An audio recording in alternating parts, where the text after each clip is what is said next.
les plaisirs de voir nos implantations en hiver, mesdames et messieurs. C'est quand même fantastique. Là, on a amené du bois, d'ailleurs. On a du bois ramassé ici. On a cette érable rouge-là à colisser à terre. On va faire du beau feu avec ça. Puis là, si on regarde ici, là, en avant-plan, on a de magnifiques mûriers. Grâce au style de mon ami Gabriel. Fantastique. En arrière, grâce au style des pépinières, on a argousier femelle, mâle, femelle, femelle. Eux, ils vont virer à peu près à 10 pieds d'eau, peut-être 12, 15 pieds. On a ce magnifique bouleau jaune en arrière. On a lui qu'il faut que j'enlève, parce qu'il n'y avait pas ça avant. Ça, c'est un tilleul anglais, je crois. Il fait des plus petites feuilles et plus de fleurs. Odeur incroyable, fait qu'on va le mettre en arrière avec les autres. Puis en arrière, ben là, on a une multitude de différents arbres à noix et à feuilles douces comme des tilleuls à grandes feuilles, puis des tilleuls à petites feuilles comme lui. Et on a des chênes bicolores. On a des chênes rouges, que lui, c'est un petit peu plus raide. Puis on a une petite page de gingembre sauvage là. Et on a un petit cerisier ici de Virginie, donc cerisier à grappe. On a des... C'est quelle sorte de rosier? Je pense des rosiers rugueux. Je me souviens plus où c'est que je les ai pognés, ceux-là. J'en ai un là, on a noyer cendré là. Et en arrière, on a un aubépine là. On a comme un petit chemin qui s'en va vers là-bas. On a un autre petit chemin qui tourne là. Puis là, on a notre petite arche avec les kiwis nordiques plantés là, puis là. Puis là, on arrive, on a une espèce d'aubépine dangereux. Ah! Je sais pas quelle variété, mais méchante racine pivotante en arrière. On a un autre noyer cendré, donc noyer cendré et noyer cendré. Éventuellement, en grandiront. On a le même genre de rosier que là, dont je me souviens pas à tous ceux que je les ai pognés.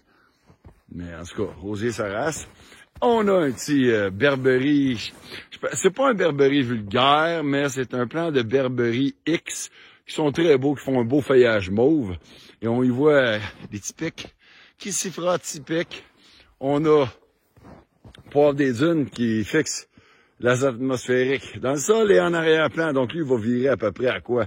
Je te dirais peut-être une dizaine, douzaine de pieds en arrière. On a un autre aubépine pour aller avec un autre ami là, qui, eux, devraient monter à peu près une vingtaine de pieds. Lui devrait monter à peu près une cinquantaine de pieds, comme l'autre là. Donc, on essaie d'y aller en logique comme ça. On a un beau chêne à gros fruits là. On a des églantiers ici. Ça, c'est un églantier. Églantier. On a des cerisiers nains rustiques là, et on a un pommetier drette là, on a noisetier, on a un autre aubépine dans le fond. Ça, c'est un autre tilleul à petite feuille qu'il va falloir que j'enlève de là avec. Et ben là, après ça, on traverse au bord. Je sais, il n'y a pas tout ce qu'il y a, mais tu sais, on a un autre, comment qu'on l'appelle, là? Oui, c'est ça. Entre les deux affaires, c'est sureau. Là, on fouette, là, c'est sureau. Là, en arrière-plan, c'est où la clôture, c'est tout des framboisiers noirs qui sont plantés là, puis il y a une vigne là. Ici, on a noisetier à long bec. Cette merde-là, on a plein d'apios avec une belle petite butte. Fait qu'on a 5-6 tubercules d'apios.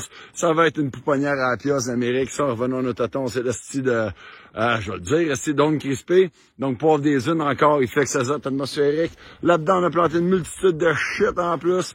Puis là, en arrière, on a d'autres noisetiers à long bec, un autre sureau. On a un robinier rose. On a un autre chêne à gros fruits, on a un chêne blanc là-bas. Puis après ça, ben écoute, il y a des amélanchiers, il y a des chênes rouges, il y a quoi d'autre? C'est un prune cerise dans le fond là, puis on a amélanchier, sureau, glag. Bref, plein d'affaires, on a même des araignées, on a même du cassis, on a d'autres murs là-bas, on a des framboises roses en plus. Ça n'arrête plus. J'ai même pas fait la moitié. Non, c'est pas vrai. Je dois avoir fait la 3/4. Tout qu'est-ce qu'on a? Juste ici, bien sûr. Fait que, ceci dit, restez sauvage. Et là-dedans, ben, on a des trucs pour faire d'autres arches comme ça. Si on veut, j'ai pensé en faire un autre là, puis une petite là. Puis au pire, on va faire des clôtures avec. Pour tout clôturer ça environ à 6 pieds.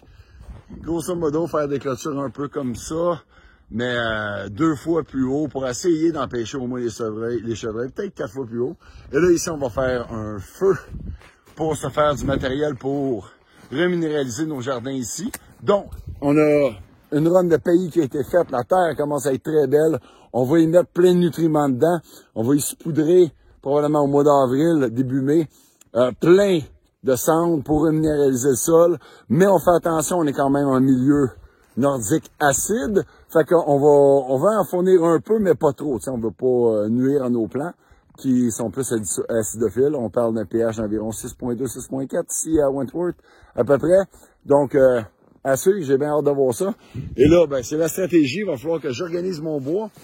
Pour nos champignons, je veux, pour nos strophaires rouge-vin, défaire toutes nos beaux pièces de bois comme ça ici. Cèdre pour mettre dans le chipper. Et pour se faire, pour privilégier, on a fait des tests, hein, et j'ai découvert avec Vincent Leblanc de Violon et Champignons, en faisant des tests à mon yin-yang chez moi, ben c'était bénéfique en termes de substrat, le cèdre pour le strophaire rouge-vin. On a vu que dans le pays d'érable, il s'est plu, mais il a migré vers les margines de mon signe yin-yang, qui est en cèdre teint noir.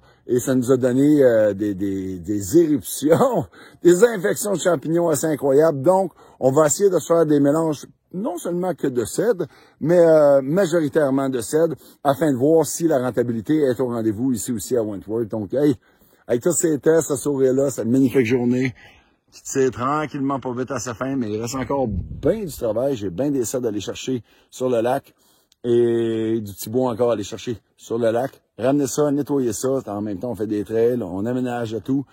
Ah, c'est une drôle de job, faut être organisé pour un gars pas organisé. Je me trouve calissement organisé. Hey, bonne fin de journée, puis encore une fois, boréalement vôtre, restez sauvage. Un message à votre forestier préféré, Ben Cormier, même si ça fait prétentieux, j'aime ça. C'est un peu pédé parfois.